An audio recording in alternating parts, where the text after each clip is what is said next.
चाहिए। अब गरीब अलग हो गया, अब स्टेट वाइज हो गया। आज उत्तर प्रदेश का है, ये महाराष्ट्र का है, ये गुजरात का है, ये इधर का है, उधर का है। अरे ये केंद्र सरकार की जिम्मेदारी बनती थी, केंद्र सरकार उसकी जिम्मेदारी लेनी चाहिए। हमारे स्टेट में एक्सीडेंट हुआ, समाजवादी ने सबसे पहले बोला, सुबह उठते ही, बीजेपी की तो लोगों की नींद भी नहीं खुली थी, पात्रा जी तो उस समय उठे भी नहीं होंगे जब हमने अनाउंस किया था 1 लाख रुपए हर व्यक्ति के जिसकी मृत्यु हुई उसके परिवार को देंगे। उसके बाद भारतीय जनता पार्टी ने यहाँ की योगी जी जगह है, तब उनको याद आया, नहीं हम 2 लाख रुपए देंगे। क्या 2 लाख रुपए दोगे आप? एक मृतक की मौत हो गई। सरकार है आपकी, केंद्र में, राज्य में डबल इंजन की सरकार है, आपको तो उनका 10 लाख 20 लाख पैकेज देना चाहिए, उनको पैसे देने चाहिए जिससे उनका परिवार सेटल हो जाए।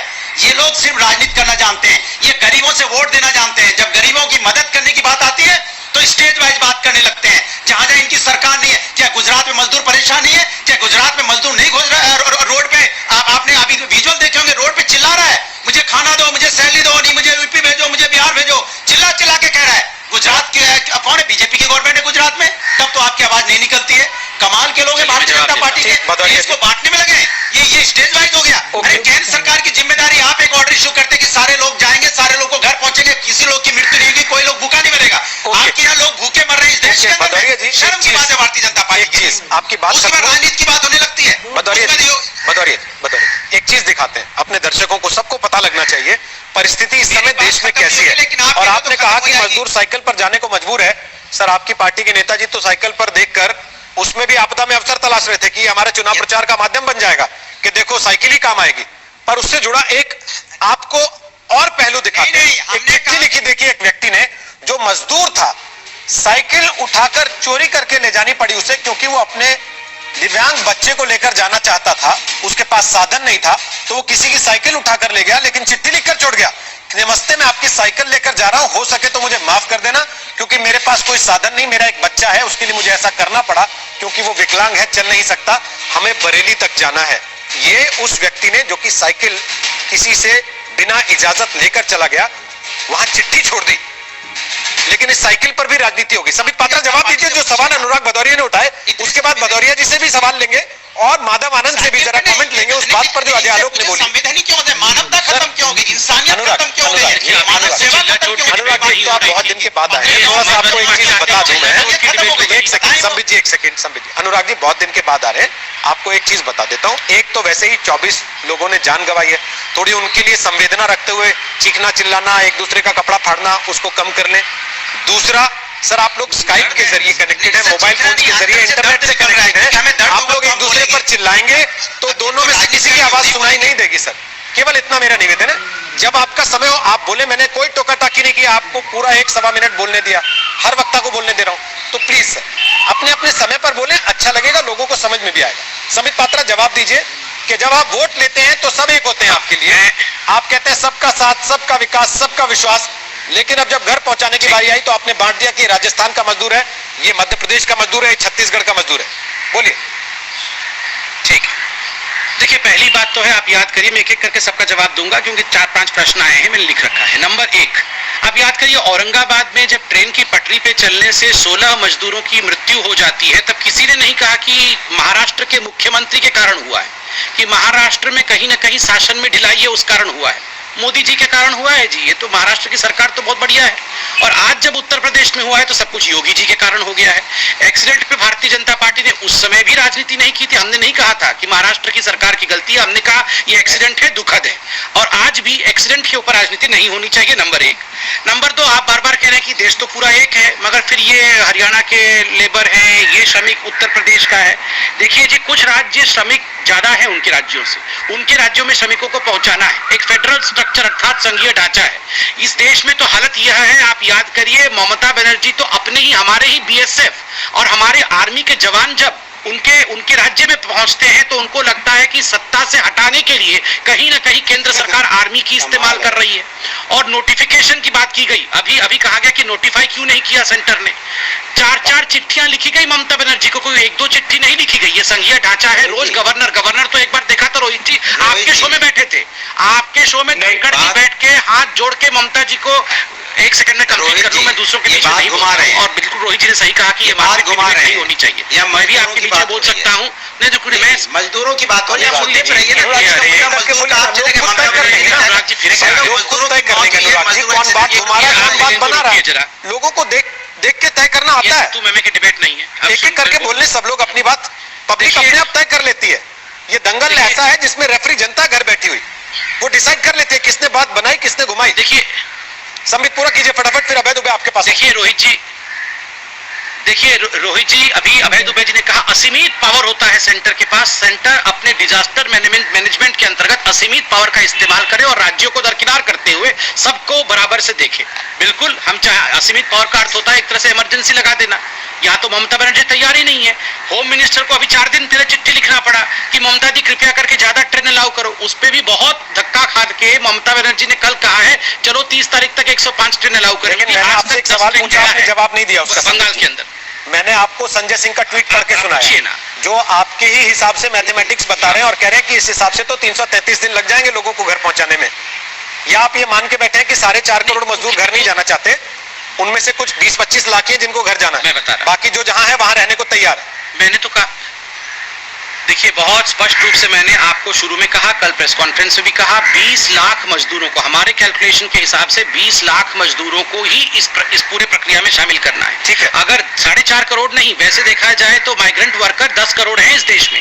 अगर 10 करोड़ माइग्रेंट वर्कर का आप आवागमन करेंगे तो आप कोरोना से लड़ नहीं पाएंगे। और आप आज बिहार में पूछिए, मेरे भाई यहाँ डॉक्टर साहब बैठे हुए हैं, बिहार में किस प्रकार से एक चंक में 200 लोग बिना यहाँ से जांच से गए तो उनकी क्या परिस्थिति हुई है। एक गांव पूरा संक्रमित हो चुका है। पंजाब और महाराष्ट्र के मुख्यमंत्री दोनों भाजपा शासित राज्य नहीं है, आपस में अभी तक उनकी लड़ाई चल रही है। आज तक में आमने सामने लड़ाई हो गई उनकी, क्योंकि जांच के बिना उनके यहाँ चले गए थे। तो ये 10 करोड़ लोग आवाजाही नहीं हो सकते। माफी चाहते हुए माधव आनंद से कमेंट ले नहीं पाया अभी तक। अभय जी थोड़ा सा रुकना पड़ेगा। माधव आनंद बोलिए। बिहार का जिक्र है, संबित पात्रा ने भी किया, अजय आलोक ने भी किया। वो कह रहे हैं हम जैसा कर रहे हैं वैसा राज्य सरकारें कर लेती तो शायद स्थिति बेहतर होती। रोहित जी, बड़ी शर्मिंदगी महसूस होती है कि इस विपदा के घड़ी में भी हम सब लोग राजनीति कर रहे हैं। तो आप कहीं भी इनको एक उदाहरण दीजिए, लाशों पर राजनीति पाया जा सकता है, इनको उदाहरण दीजिए आप अपनी बात से। सेंटर और स्टेट दोनों की कलेक्टिव रिस्पॉन्सिबिलिटी है, हम सब लोगों की रिस्पॉन्सिबिलिटी है, इस पे राजनीति नहीं होनी चाहिए। अगर आप प्रवासी मजदूर की बात कर रहे हैं और अजय आलोक जी चूंकि बिहार से और मैं भी बिहार से हूं और संबित जी ने भी बिहार का जिक्र किया, सबसे ज्यादा अगर कोई परेशान कहीं का अगर श्रमिक है, प्रवासी मजदूर है तो वो बिहार का ही है। आपने शुरू से अंत तक देखा कि बिहार के प्रवासी मजदूरों को पहले तो लादे में नाम मुकुट किया गया, सबसे ज्यादा विलंब अगर कहीं से हुआ तो बिहार सरकार से हुआ। बिहार सरकार ने कहा जब तक केंद्र सरकार अगर अपने नियमों में बदलाव नहीं लाएगा मैं एक भी मजदूर को बिहार में नहीं आने दूंगा। उसके बाद जब योगी आदित्यनाथ की सरकार लाती है अपने मजदूर को, जब विपक्ष के लोग दबाव डालते हैं तब जो है जाके मजदूर को जो है सो बिहार लाया जाता है। और उसके बाद की स्थिति देखिए, यही हमारे बिहार के श्रमिक हर जगह की अर्थव्यवस्था को मजबूत बनाने में उनका कितना योगदान है रोहित जी, वो आप भी जानते हैं, चाहे गुजरात हो, चाहे महाराष्ट्र हो, हरियाणा हो, चंडीगढ़ हो। लेकिन आज हमारे बिहार के श्रमिकों की स्थिति क्या है? क्वारंटीन सेंटर की हालत आप देख लीजिए, अभी भी 50,000 के संख्या में बिहार के बॉर्डर पे लोग फंसे हुए हैं, उनके पास कुछ भी सुविधा नहीं है। और सरकार तो कागज पे तो इतना दावा करती है, कागज पे तो दिखाती है कि बिहार से बेहतर सुविधा किसी अन्य प्रदेश में है ही नहीं। डबल इंजन की सरकार है रोहित जी, दोनों जगह अपनी सरकार है, बीजेपी शासित सरकार है, नीतीश जी सुशासन बाबू के नाम से जाने जाते हैं। लेकिन वास्तविकता है कि आपके चैनल ने भी रिपोर्ट किया है कि बिहार के क्वारंटीन सेंटर की क्या स्थिति है, बिहार के श्रमिकों की क्या स्थिति है। और एक बात और कहना चाहता हूं, प्रधानमंत्री जी कहते हैं आत्मनिर्भर भारत बनाना है, मैं स्वागत करता हूं कि आत्मनिर्भर भारत बनाना है, मेरे बिहार को भी आत्मनिर्भर बनने दीजिए। इसके लिए केंद्र सरकार की तरफ से जो मदद मिलनी चाहिए, जो हम लोगों ने मांग की, वो मांग कब पूरा होगा प्रधानमंत्री जी? मैं आपसे आग्रह करना चाहता हूं आपके माध्यम से कि एक आर्थिक पैकेज दीजिए जिससे कोरोना पेंडेमिक और इकोनॉमिक पेंडेमिक दोनों से लड़ा जा सके। माधवानंद, आपकी बात पर अभी संबित से जवाब लें, उसके पहले अभय दुबे जिन्होंने पहले उस बात का जिक्र किया था और मैंने कहा कि थोड़ी देर में आते हैं। अभय जी, कैश का चक्कर क्या? सरकार कह रही है हम खातों में डाल रहे हैं, इलेक्ट्रॉनिक ट्रांसफर कर रहे हैं, आप लगातार बार बार एक ही बात पर जोर क्यों दे रहे हैं कि कैश दे दो, कैश दे दो, कैश दे दो? रोहित जी, 10 सेकंड तो पहले आपने बहुत अच्छा विषय क्योंकि उठाया, मैं सिर्फ 10 सेकंड उस पर देता हूं। 20,000 ट्रेनें हिंदुस्तान में रोज चलती है, 2,30,00,000 लोगों को रोज ले जाती है और 7,25,000 किलोमीटर चलती है। इच्छा शक्ति का प्रश्न है सरकार की। जहां तक पैकेज की बात है तो मैं बताता हूँ आपको। अब आपने 20,000 ट्रेनों की बात छेड़ी दी है कि 2,30,00,000 लोग रोज ट्रेवल करते हैं, तो क्या आज की स्थिति को आप रोज के दिनों की स्थिति से तुलना कर सकते हैं, या कोरोना के समय में आप इस बात को स्वीकार करते हैं कि हालात बदल गए? आज की बात नहीं थी। एक डब्बे में जिसमें 72 लोग बैठते हैं, 55 लोगों को ट्रेवल कराया जा रहा है कि नहीं? रोहित जी, ये आज खुद भी स्वीकार कर रहे हैं इस बात को कि भाई हालात अब अलग है का विषय है। या खोल दे सारी ट्रेन, बस चला दे, फिर तो कोई दिक्कत ही नहीं है। ये कौन पैदल जाएगा, कौन साइकिल पे जाएगा, और फिर कोरोना भी साथ में कितना जाएगा, आप लोग टेस्ट भी नहीं कर पाएंगे, क्योंकि आप लोगों की नाकाबिलियत है ये सरकारों की, राजनीतिक पार्टियों की। तो इस देश के लोग आज सड़कों पे ऐसे कुचले जाने को, मरने को मजबूर है। इस देश के पास ना इतने अस्पताल है, ना डॉक्टर है, कि आज ये हालत हो गई है इस देश की। और आप लोग बेशर्मी से बजाय इस पर आकर टीवी पर ये स्वीकार करने के कि हम लोग इस देश को इतने वर्षों में इस लायक भी नहीं बना पाए, एक दूसरे पर आरोप लगाते हैं और घर चले जाते हैं। पार्टी को बताते हैं कि देखो हम तो दूसरे को नीचा दिखा के आ गए, और ये सब पर लागू है सर। देखिए, नीचा दिखाने का प्रश्न आपने उठाया तो मैं बता दूं, इस देश की केंद्र की सरकार ने 102 चार्टर फ्लाइट से सुपर रिच लोगों को 16 से 21 मार्च बुलाया है, उन विमानों से जो विमान हिंदुस्तान ने देखे भी नहीं है, फॉल्कन 2000। इसलिए वो वहां विदेश में कमाई कर रहे हैं, डॉलर में कमाई कर रहे हैं, शायद कोई पेट्रोल पंप पे नौकरी करता होगा, कोई किसी सुपर स्टोर में नौकरी करता होगा, तो क्या ये उसका कसूर है? उसको मरने के लिए छोड़ दिया जाना चाहिए वहां पे? पड़ेगा रोहित जी, 50 दिन हो गए। मुझे एक बात बता दीजिए ना जी, कोई आदमी अगर केरला से जा रहा है गल्फ में, आपके हिसाब से वो करोड़पति आदमी है, लेकिन आप नहीं जानते वो क्या मजदूरी वहां पर करता होगा, चाहिए वहां पर, या आप इस देश में गरीब अमीर के बीच में ऐसे खाई खींचते? सुनिए, उसकी बात ही नहीं कर रहा हूं मैं, सिर्फ 16 से 21 मार्च की 102 चार्टर फ्लाइट की बात कर रहा हूं, जिनका 1-1 करोड़ रुपए की एक फ्लाइट का किराया दिया गया। वो सुपर रिच लोग, एक विमान में 3 लोग बैठे हैं उसमें से। आप हो तो पता कर लीजिए, इंडिया टुडे ने स्टोरी की है, बहुत बड़ी स्टोरी की है। मैं इस पर आता हूं पैकेज पर, सिर्फ 20 सेकंड में पैकेज पर प्रकाश डालता हूं आपको। इस हिंदुस्तान में 14 करोड़ 65 लाख किसान हैं, जिसमें से 10 करोड़ मार्जिनल फार्मर हैं। इस देश की वित्त मंत्री ने कहा 3 करोड़ मार्जिनल फार्मर को 4 लाख करोड़ रुपए का लोन दिया। मार्च 2020 को निर्मला सीतारमण जी जवाब देती लोकसभा में कि पिछले साल मार्जिनल फार्मर को 6 लाख करोड़ रुपए का लोन दिया।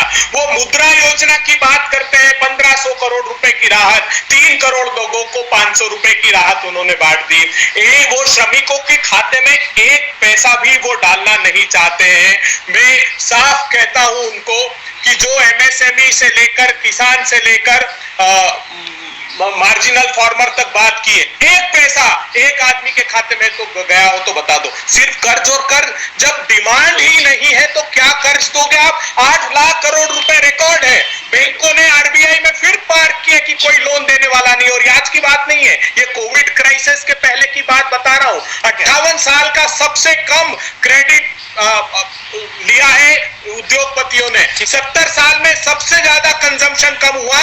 रूरल और अर्बन डिमांड में आप उठाकर देख लीजिए एनएसओ की रिपोर्ट, वो साफ कहती है कि ऐसे हालात निर्मित नहीं हुए। तो ये कोविड के पहले की परिस्थितियां थी। आज आंखों में धूल झोंकना बंद करें। अगर सरकार सच में मदद करना चाहती है संबित पात्रा जी, तो खरीफ की बुआई का समय है। आखिरी 10 सेकंड में बताता हूं कि सिर्फ 25% किसानों की फसलों का प्रोक्योरमेंट सरकार करती है। 100 करोड़ टन के लगभग गेहूं का उत्पादन हुआ है, वो सिर्फ 25% प्रोक्योर कर रही है। 1,92,500 करोड़ रुपए की अकेली गेहूं की फसल है। 60% फसल बर्बाद हो रही है। केले की, संतरे की, पपीता की, देश के सब्जी और फल की। जरूरी नहीं है कि रणदीप सुरजेवाला जी ने जो प्रेस कॉन्फ्रेंस की आपको पूरा दोहराना ही है उसको, या उन्होंने जो प्रेस नोट रिलीज किया वो पूरा पढ़ के सुनाना ही है आपको। टू द पॉइंट बात कर लेते हैं, मुद्दे पर कर लेते हैं बात। केवल मोटी मोटी बातें उसमें से आपने कह दी हैं, उस पर जवाब लेने का समय तो दीजिए कम से कम वापस। या आपने तय किया कि सारा पढ़ना है तो फिर तो दिक्कत हो जाएगी ना सर। नहीं, पढ़ने का अभ्यास नहीं है सर। संबित पात्रा बहुत छोटा जवाब, उसके बाद अजय आलोक और अनुराग भदौरिया बोलेंगे। जल्दी संबित पात्रा जवाब। देखिए, आज मैं राहुल गांधी जी को सुन रहा था। राहुल गांधी जी का 2 मुख्य बिंदु था। प्रथम बिंदु था कि हाथ में पैसा दो, हाथ में पैसा दो, हाथ में पैसा दो, आप डायरेक्ट बेनिफिट दो। देखिए रोहित जी, आप इतने वर्षों से हिंदुस्तान को देख रहे हैं, जो काम इतने वर्षों तक नहीं हो पाया कि डीबीटी के सिस्टम को ठीक कर सके देश। पहले बिचौलिए होते थे, दलाल होते थे।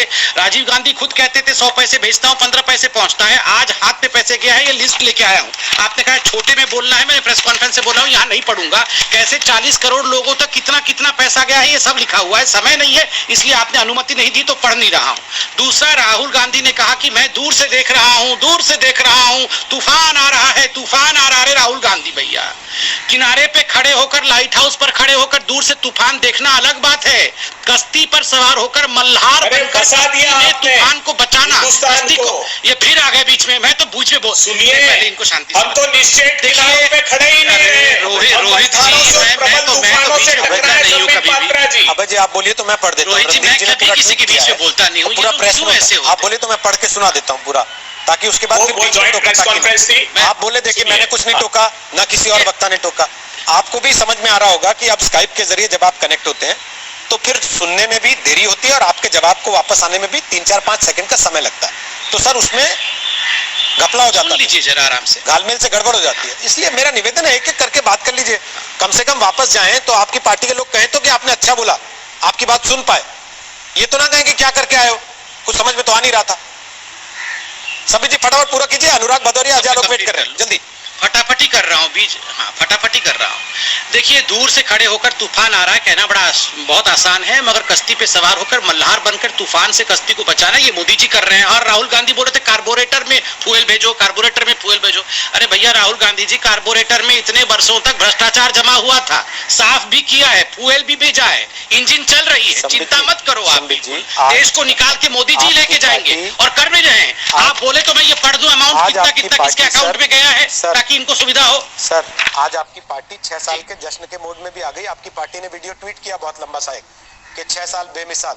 उसमें अगर आप यही बताते रहेंगे कि इन्होंने इतना भ्रष्टाचार का कार्बोरेटर में जमा कर रखा था, उसको साफ करने में टाइम लगता जा रहा है, तो लोग सर आप वो डिस्काउंट देंगे नहीं। मैं केवल इतनी जानकारी दे रहा हूँ आपको, आपसे कमेंट नहीं मांग रहा हूँ, मेरा कमेंट है सर। अब मैं अनुराग भदौरिया और अजय आलोक से फटाफट एक कमेंट ले रहा हूँ। अनुराग भदौरिया, क्या आम लोगों के, मजदूरों के, गरीबों के हाथ में पैसे देना जो कांग्रेस कह रही है, और दूसरा संबित जी ने एक बात कही थी टीवी पर बैठकर, जिस दिन पहला दिन था प्रेस कॉन्फ्रेंस का वित्त मंत्री की और प्रधानमंत्री ने ऐलान किया था, उन्होंने कहा था, अगर मैं ठीक से उद्धृत कर पा रहा हूं, संबित पात्रा दुरुस्त कर दीजिएगा, you teach a man to catch a fish, you feed him for life, you give a man to eat a fish, you make him eat for a day. Anurag Bhadauria, मैं इसमें एक 10 सेकंड जोड़ देता हूँ, 10 सेकंड जोड़ देता हूँ, क्योंकि आपने दुरुस्त करने के कहा, उसके बाद अनुराग भाई बोल लेंगे। अच्छा होता है कि ठीक कहा, मैंने कहा सरकार का जो पैकेज आया है वो मछली दे भी रहा है और मछली करना सिखा भी रहा है। देश के बारे में जितने सालों से आप पैकेज देते आ रहे हो, तो कम से कम सीएमआई की रिपोर्ट लेके आते। सीएमआई की रिपोर्ट में आप देख लेते कि हमारे यहाँ पे बेरोजगारी बढ़ी है, तो बड़ी कितनी है, वो रिपोर्ट ले आते ना, जनता के सामने आ जाती तो अच्छा लगता है ना। आज के दिन आप 6 साल का जश्न मना रहे हैं, जहाँ पे 24 लोगों की मौत हो गई हो, कम से कम आज तो ना जश्न मनाते। देश में आज तो जश्न, इस बात पे जश्न मना रहे थे कि हमारी सरकार में लगातार मौतें बढ़ती जा रही है। क्या भारतीय जनता पार्टी इस बात का जश्न मना रही थी? 6 साल का आप डाटा लेके आते ना, 6 साल में आपने कितने लोगों को बेरोजगार किया।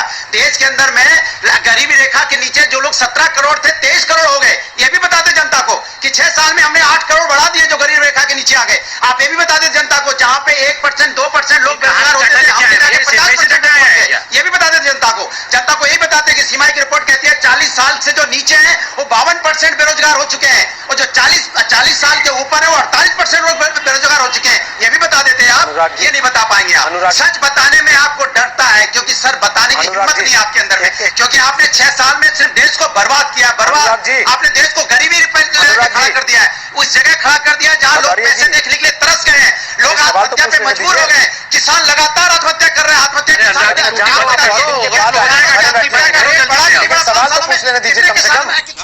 की जरा डाटा लेके आ जाइए, नहीं लेके आएंगे आप। भदौरिया जी, मैं कह रहा हूं, मैं जानता हूं आप बहुत दिन बाद आए हैं, भरे बैठे हो जी, ट्विटर पर आपके बयान हम देखते रहते हैं वीडियो वाले, लेकिन सर सवाल तो पूछने दीजिए। आप 40 साल से ऊपर हैं कि 40 साल से नीचे हैं?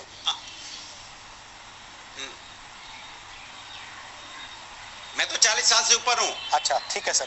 अजय आलोक, जो ये बातें कह रहे हैं अनुराग भदौरिया, पूछ लीजिए, और यहाँ सारे बैठे कम से कम 40 साल के ऊपर है। नहीं सर, मैं तो केवल इसलिए थोड़ा सा आपका तनाव कम हो जाए, इसलिए बीच बीच में थोड़ा आप लोगों को टोक देता हूँ कि लॉकडाउन का समय चल रहा है, अपनी सेहत का ख्याल रखना भी जरूरी है। नहीं, तनाव इसलिए इतना क्योंकि गुस्सा- लोग बेरोजगार हैं, हमें दर्द है कि सर, जो लोग पूरी सर जिंदगी इतना में गुस्सा बेरोजगार राजनीतिक होके मर पार्टियां जाएं, सरकारों में उनको रहते रोजगार अगर ना कर मिले, देना तो गुस्सा आएगी इन ना। आप समस्याओं जाओ के बेचारे प्रति एक-एक तो रुपए के समाधान हो लोग जाए। परेशान दिक्कत हैं, तब जिन्होंने- होती है जब विपक्ष में आने के बाद गुस्सा आता है और सरकार सरकार में रहने के बाद मजा आने लगता है वही चीजें देख के। मात्र 5 अजय साल आलोक, सरकार में बोलिए थे, अपनी आज बात भी लोग फटाफट से। हमारा नाम चिल्लाते हैं। उत्तर प्रदेश में आते हैं तो आज उत्तर प्रदेश की सरकार हमारे काम के बराबर अजय आलोक खड़ी नहीं हो जवाब पाई। दे रहे हैं, सुन मात्र लीजिए। 5 साल का काम है, इनको तो 6 साल हो गए, वो भी केंद्र की सरकार है। ओके, अगर 3 साल यहाँ ओके, मिला दी तो 8 साल की सरकार होगी। 8 साल की सरकार में तो अब तक पूरा देश ओके कुछ ओके जगमाना भदौरिया चाहिए जी, था। ठीक। हो गया। बहुत दिन से हमने किसी की आवाज का बटन बंद नहीं किया है, आप हमें मजबूर ना करें कि वो स्थिति वापस आए। अच्छा नहीं लगता ना सर, सम्मानजनक साथी हैं आप भी हमारे, टीवी पर जितने लेकिन लोग आते हैं, अपनी बात तो कहेंगे हमें अच्छा ना। नहीं लगता किसी की आवाज नहीं, म्यूट तो करें, अपनी बात तो तो एक एक कहें। करके अपनी अपनी बात रखे ना, पूरी हो जाए, उसके बाद दूसरे व्यक्ति बोल ले। अजय आलोक बोलिए अपनी बात। देखिए रोहित जी, थोथा चना बाजे खना, अभी हमारे जितने विपक्षी मित्र हैं सबको कोई राजनीतिक जिम्मेदारी तो है नहीं, सब राजनीतिक तौर पे बेरोजगार हो गए। और दरअसल बात है कि जब राजनीतिक जिम्मेदारी इनके पास थी तब इन्होंने क्या किया ये पूरा देश जानता है, और आज यही कारण है कि ये लोग राजनीतिक तौर पे बेरोजगार हो गए। अब सरकार के साथ काम करने की जगह अभी मेरे मित्र बता रहे थे कि क्वारंटाइन सेंटर की कितनी बुरी हालत है। मैं दावे के साथ आपसे पूछता हूँ, इनसे जरा पूछिए कि बिहार में कितने क्वारंटाइन सेंटर चल रहे हैं, अगर नंबर बता दें ना तभी राजनीति छोड़ दूंगा। अजय जी, खाली कल का नंबर अखबार बता नहीं दें पढ़ा कितने लगता आपने। क्वारंटाइन सेंटर चल रहे हैं। बिहार में ही अखबारों ने फोटो छापे अस्पतालों के, क्वारंटीन सेंटरों के, पलंग पे कुत्ता बैठा हुआ है। अखबारों ने आप कहेंगे तो मैं भेज दूंगा आपको थोड़ी देर फोटो में। भी छापे हैं और आपके टीवी पे चला भी है, लेकिन वो ऐसे कितने क्वारंटाइन सेंटर थे? एक या दो उत्तर क्वारंटाइन प्रदेश सेंटर भेज को दें। देख के आपने पूरे बिहार का मजबूत बना दिया। 5469 क्वारंटाइन सेंटर चल रहे हैं, सारों में यही हाल है। तो इसलिए एक दो में कुत्ता आ भी जाए तो कोई बड़ी बात नहीं। सब में वही ये हाल कह रहे हैं है। आप? एक मिनट, योगाभ्यास भी करवाया जा रहा है क्वारंटाइन में, वो तो नहीं चला। मैक्सिमम क्वारंटाइन सेंटर में योगा करवाया जा रहा है, वो तो नहीं चला। तो सर ये कोई एहसान थोड़ी है, करनी है, सरकारों का काम है ये कि बिहार में कि आप इसके लिए आवाज दें कि आपने कमाल कर दिया, योगा करवा दिया। सब कुत्ता बैठेगा तो सवाल पूछेंगे, क्योंकि वो खाना देने तो वो सामान्य बात है, क्योंकि वो आपकी ड्यूटी है। बिल्कुल ड्यूटी